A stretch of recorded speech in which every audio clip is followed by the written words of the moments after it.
शहंशाह आलमगीर सानी की दर्दनाक मौत के बाद शाहजहां सोयम कलील मुद्दत के लिए मुगल शहंशाह बने। शाहजहां सोयम औरंगजेब आलमगीर के सबसे छोटे बेटे, कामबख्श के सबसे बड़े बेटे मुहियुल सुन्नत मिर्जा के बेटे थे। शहंशाह शाहजहां सोयम एक कठपुतली बादशाह थे जिनकी डोरें वजीर आजम अमादुल मुल्क और मराठा सरदारों के हाथों में थीं। ये वो दौर था जब पसे पर्दा मुगल सल्तनत पे मराठा मुकम्मल तौर पे काबिज हो चुके थे और मुगलिया सल्तनत का शिराजा बिखर चुका था। तारीख में लिखा गया है कि अपने आबाओ अजदाद की तरह शहंशाह शाहजहां सोयम का अंजाम भी दर्दनाक ही साबित हुआ। आज की वीडियो में 16वें मुगल शहंशाह शाहजहां सोयम की दास्तान हयात आपको दिखाएंगे। आप देख रहे हैं ट्रू इन्फो नेटवर्क और मैं हूँ आमना गुल। शहंशाह शाहजहां सोयम का पूरा नाम मुहियुल मिल्लत शाहजहां सोयम था। आप सन 1711 को सलीमगढ़ के महल में पैदा हुए। आपके वालिद शहजादा मोहम्मद महियुल सुन्नत मिर्जा को सन 1709 में शहंशाह बहादुर शाह अव्वल के हाथों पै दर पै शिकस्त के बाद सलीमगढ़ के महल जेल में कैद कर लिया गया और वो मोहम्मद शाह रंगीला के दौर में 29 जनवरी सन 1747 को अपनी मौत तक वहीं जेल में कैद ही रहे। मौरखीन लिखते हैं कि उनके 2 ही बच्चे थे, एक बेटा महियुल मिल्लत शाहजहां सोयम और एक बेटी शहजादी महियुल मिल्ला बेगम थी। शहंशाह शाहजहां सोयम ने अपना बचपन और जवानी कैद में ही गुजारी। उन्हें बचपन से ही पढ़ने लिखने का बेहद शौक था। शहंशाह शाहजहां सोयम अपने जद शाहजहां अव्वल से बेहद मुतासिर थे और यही वजह थी कि शहंशाह बनने के बाद वो शाहजहां सोयम के लक़ब से ही तख्त नशीन हुए। शाहजहां सोयम एक नेक सिफ्त और रहमदिल इंसान थे।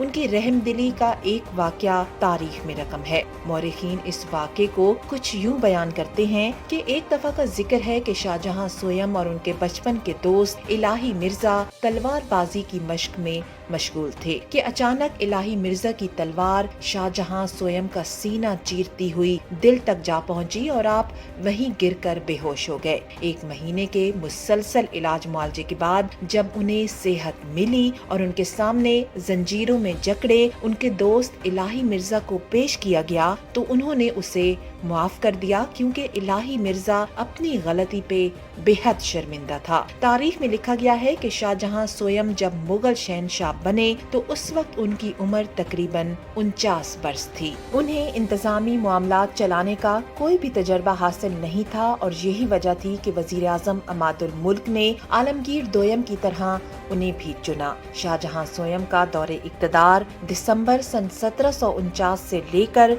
अक्टूबर सन 1760 तक तकरीबन 10 माह पे ही मुहित था। शहंशाह बनते ही उन्होंने भरपूर कोशिशें की कि मुगल सल्तनत की बागडोर अपने हाथों में लें, लेकिन उनकी कोशिशें सूदमंद साबित न हो सकी क्योंकि तमाम तर इंतजामी मामलात उस वक्त के वजीर आजम अमादुल मुल्क और मराठा सरदारों के हाथों में ही थे।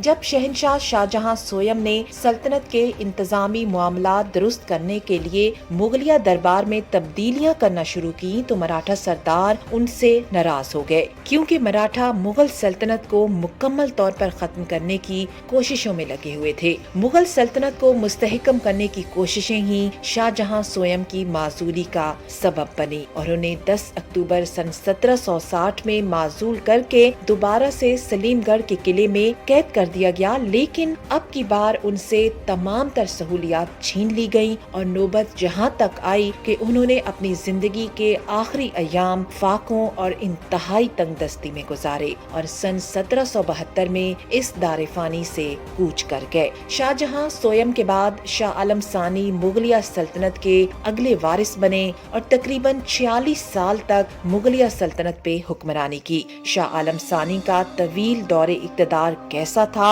और उन्होंने कैसे मुगलिया सल्तनत को संभाला, ये सब आपको बताएंगे मुगलिया सल्तनत की अगली किस्त में।